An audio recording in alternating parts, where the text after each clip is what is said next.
नमस्कार दोस्तों, कुमार श्याम की ओर से अभिनंदन स्वीकार करें। इस चैनल पर आज से विधिवत रूप से कक्षाओं की शुरुआत कर रहा हूं।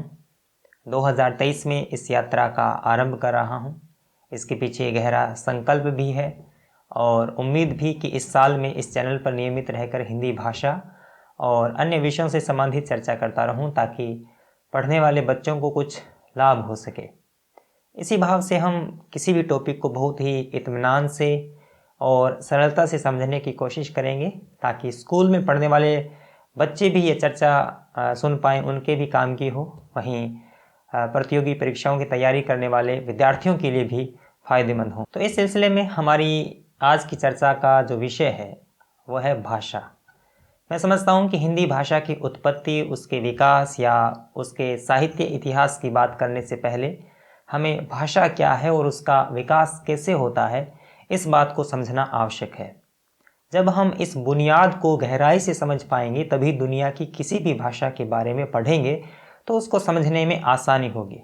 और मेरा मकसद भी यही है कि आप बुनियाद को समझें, फिर उस पर बनी इमारत को समझेंगे तो ज़्यादा कठिनाई नहीं होगी। भाषा क्या है? वही जो हम बोलते हैं। फिर सवाल है कि हम क्या बोलते हैं? हम वही बोलते हैं जो हमारे मन में है। हमारे मन में क्या है? जवाब है कि हमारे मन में कुछ भाव हैं, कुछ विचार हैं, कुछ अनुभूतियां हैं। उन्हीं को जब हम बोलते हैं तो वो भाषा हो जाती है। अब महीन सी बात समझनी है कि हमारा बोलना क्या है। देखिए, हमारा बोलना है मुख से ध्वनि उच्चरित करना, आवाज़ प्रकट करना, और उन ध्वनियों का जब कोई खास अर्थ होता है तो वो शब्द हो जाता है और वो शब्द ही भाषा हो जाता है। तो भाषा का क्या मतलब हुआ?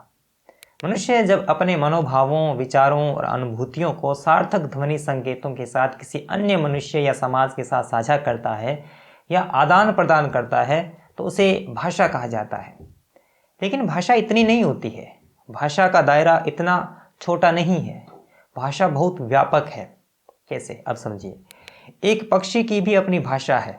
एक पशु भी अपने मनोभावों को कुछ ध्वनियों के माध्यम से प्रकट करता है। जो मनुष्य बोल नहीं पाता वो भी अपने विचारों और भावों को संकेतों के माध्यम से प्रकट करता ही है, तो वो भी उसकी भाषा है। भले लोग कहते हैं कि मौन भी एक भाषा है, यानी किसी का चुप रहना भी बहुत कुछ समझा जाता है, कह जाता है। तो इसका अर्थ क्या हुआ? इसका अर्थ हुआ कि इस जगत में भाषा का दायरा विराट है। भाषा अपने आप में बहुत बड़ी चीज़ है, लेकिन हम जिस खास संदर्भ में भाषा की चर्चा कर रहे हैं वो भाषा का एक हिस्सा है। हम तो उसी भाषा की बात कर रहे हैं जो मनुष्य बोलता है या समझता है। इस आकृति को देखिए। एक बड़ा सर्कल है, उसमें एक छोटा है। बड़ा सर्कल भाषा के मुकम्मल अर्थ को इंगित कर रहा है। छोटा सर्कल वो है जिस भाषा की हम बात कर रहे हैं, यानी बड़ी चीज़ के बहुत छोटे हिस्से के बारे में ही बात कर रहे हैं। और इस कक्षा में इसी भाषा की बात करेंगे। पहले भाषा शब्द की उत्पत्ति को समझिए। भाषा शब्द संस्कृत के भाष धातु से बना है। धातु का मतलब वह पहला कच्चा माल है जिससे कोई भी शब्द बनता है, यानी किसी भी शब्द का मूल। और आप जानते ही हैं हिंदी के किसी भी शब्द का मूल संस्कृत है। तो संस्कृत भाषा के भाष धातु से भाषा शब्द बना। भाष का अर्थ होता है कहना, बोलना या बताना। तो यहाँ नोट करने वाली और याद करने वाली बात जो है वो यह कि भाषा शब्द की उत्पत्ति संस्कृत की भाष धातु से हुई है जिसका अर्थ होता है कहना, बोलना या बताना। यह तो ही भाषा के शाब्दिक अर्थ की बात। अब हमें इस बात पर चर्चा करनी चाहिए कि किस किस विचारक, लेखक या भाषा विज्ञानी ने भाषा की क्या क्या परिभाषाएं दी, यानी उनके लिए भाषा का मतलब क्या था। क्योंकि प्रतियोगी परीक्षाओं की दृष्टि से इनके द्वारा दी गई परिभाषाएं महत्वपूर्ण हैं, अक्सर पूछ लिया जाता है। तो इसलिए एक एक करके हम बात करते हैं। डॉक्टर कामता प्रसाद गुरु का कहना है कि भाषा वह साधन है जिसके द्वारा मनुष्य अपने विचार दूसरों तक भली भांति प्रकट कर सकता है और दूसरों की विचार स्पष्टतया समझ सकता है। आचार्य किशोरीदास कहते हैं कि विभिन्न अर्थों में संकेतित शब्द समूह ही भाषा है जिसके द्वारा हम अपने विचार या मनोभाव दूसरों के प्रति बहुत सरलता से प्रकट करते हैं।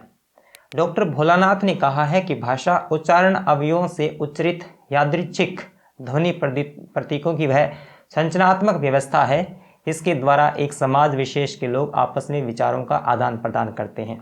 यादृच्छिक का मतलब होता है स्वतंत्र या ऐच्छिक, यानी जो हम अपनी इच्छा से ध्वनियाँ उच्चारित करते हैं।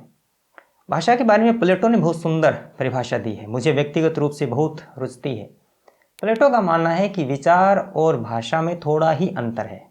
विचार आत्मा की मूक या अध्वन्यात्मक बातचीत है, और वहीं जब ध्वन्यात्मक होकर होठों पर प्रकट होती है तो उसे भाषा की संज्ञा देते हैं। अध्वन्यात्मक यानी वह विचार जो अभी मन में है, आत्मा में है, भीतर है, अभी तक ध्वनि नहीं बना है। जब वो ध्वनि के रूप में बाहर आएगा तो वो भाषा हो जाएगा। और आखिर में स्वीट के अनुसार भाषा का क्या मतलब है ये भी देख लेते हैं। स्वीट के अनुसार ध्वन्यात्मक शब्दों द्वारा विचारों को प्रकट करना ही भाषा है।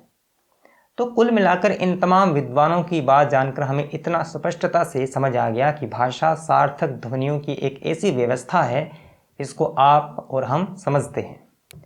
भाषा के दो प्रकार होते हैं, एक मौखिक और दूसरा लिखित। इनका अर्थ भी आप आसानी से समझ पा रहे होंगे। मौखिक भाषा का मतलब होता है भाषा का वह रूप जिसे हम बोलते हैं, जिसको सुना जा सकता है। और लिखित वह रूप है जिसे संकेत चिन्हों यानी लिपि के माध्यम से लिखा जाता है, इसको पढ़ा जा सकता है। यहाँ मैं भाषा के सांकेतिक प्रकार को शामिल नहीं कर रहा, उसे भी चलते चलते जान लेते हैं कि मूक बधिरों और नेत्रहीनों के लिए जो संकेत और स्पर्श के रूप में भाषा होती है उसे सांकेतिक भाषा कहते हैं। अब भाषा के महत्वपूर्ण अंग देखिए। किसी भी भाषा के 5 अंग होते हैं या हो सकते हैं, जैसे ध्वनि, वर्ण, शब्द, वाक्य और लिपि। अब इनको एक एक करके समझते हैं। देखिए, ध्वनि किसी भी भाषा की सबसे छोटी इकाई है, क्योंकि ध्वनि है तभी भाषा है। हमारी ज़बान से कोई आवाज़ प्रकट होगी तभी तो कुछ उच्चरित होगा, इसलिए ध्वनि को भाषा का मूल माना गया है। दूसरा अंग वर्ण यानी अक्षर, वह ध्वनि सबसे छोटे रूप में प्रकट होती है जिसको और तोड़ा नहीं जा सकता, तभी तो उसको अक्षर कहा जाता है, जिसको क्षति नहीं पहुंचाई जा सके। तो वर्ण या अक्षर किसी भाषा की प्राथमिक ध्वनि है, और उसके बाद इन्हीं वर्णों के सार्थक मेल से शब्द बनता है, यानी वर्णों का मेल या उनका समूह सार्थक होना चाहिए ताकि उनसे जो शब्द निर्मित हो उसका एक खास अर्थ हो। वहीं आगे चलें तो इन्हीं शब्दों के सार्थक मेल से वाक्य बनता है, और वाक्य अपने आप में एक भाषा रूप है। आखिर में भाषा का महत्वपूर्ण अंग है लिपि। लिपि वो संकेत आकृतियां होती है जिनके सहारे किसी भाषा को लिखा जाता है। ये देखिए, हिंदी की संकेत आकृतियां या चिन्ह ये हैं जिन्हें देवनागरी लिपि कहा जाता है। अंग्रेजी भाषा की लिपि ये है जिसे रोमन कहा जाता है, और ये पंजाबी की गुरुमुखी लिपि देखिए। तो कह सकते हैं कि दुनिया की अनेक भाषाओं की अपनी लिपियां हैं और उनको अपनी लिपि के संकेत चिन्हों की बदौलत लिखा जाता है। तो मैं उम्मीद कर सकता हूं कि इतनी बातें समझने में आपको कोई कठिनाई नहीं हुई होगी। अगर कहीं मैं चूक रहा हूं तो आप कमेंट करके बता सकते हैं। किसी भाषा का विकास होता रहता है, उसमें नए शब्द आते हैं, कुछ गूढ़ और जटिल शब्द सरल होते जाते हैं, और एक भाषा का शब्दकोश बढ़ता जाता है, और एक समय के बाद उसका व्याकरण और बाकी नियम कायदे निश्चित हो जाते हैं, जिसको किसी भी भाषा का मानकीकरण कहा जाता है। इसको एक भाषा का मुकम्मल विकास माना जाता है, लेकिन यह प्रक्रिया चलती रहती है। किसी भी भाषा के 2 स्वरूप होते हैं, एक बोली, दूसरा विभाषा। बोली वह होती है जो किसी स्थान विशेष के लोगों द्वारा बोली जाती है। उसके अपने शब्द होते हैं और दायरा कुछ ही इलाके तक सीमित होता है। हालांकि उसमें अधिकांश शब्द किसी मानक भाषा के होते हैं, लेकिन उन शब्दों का रूप लोक संस्कृति के अनुसार बदल जाता है। हमारे यहाँ एक मशहूर कहावत है, कोस कोस पर बदले पानी और 4 कोस पर वाणी। तो बोली अत्यंत स्थानीय होती है, वो जगह और रवायत के हिसाब से बदली हुई सुनाई पड़ती है। विभाषा का विस्तार इससे अधिक होता है। विभाषा दरअसल किसी भाषा का अर्ध विकसित रूप होता है, यानी किसी भाषा के बनने की प्रक्रिया का शुरुआती पड़ाव होता है, जब कुछ कुछ साहित्य रचे जाने लगता है और नए नए शब्दों का विकास होता है।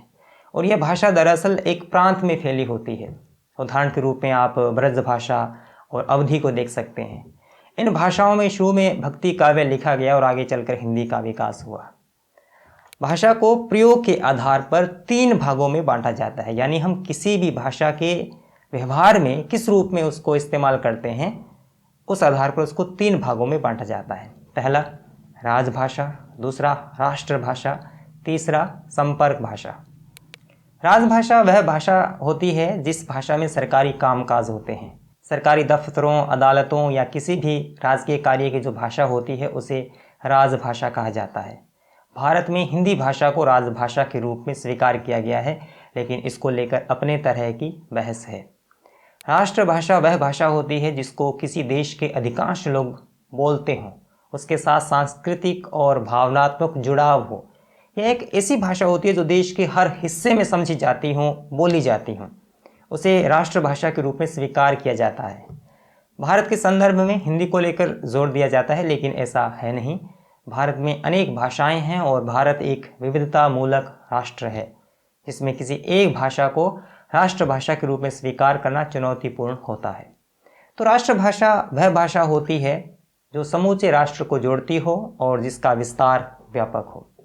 आखिर में संपर्क भाषा की बात करें, इसको लेकर इस तरह समझिए आप कि मान लो अंग्रेज़ी जानते हैं आप और मैं हिंदी जानता हूँ, तो अगर हम आपस में बात करना चाहें या कोई पत्र आदि लिखें तो किस भाषा में लिखें, एक दूसरे से संपर्क कैसे करें, क्योंकि हम दोनों ही अलग अलग भाषाओं से आते हैं। तो ऐसी स्थिति में हो सकता है कि हम दोनों को इनके अलावा कोई तीसरी भाषा आती हो, या यह भी हो सकता है कि हिंदी या अंग्रेज़ी दोनों भाषाएं हम दोनों को आती हों।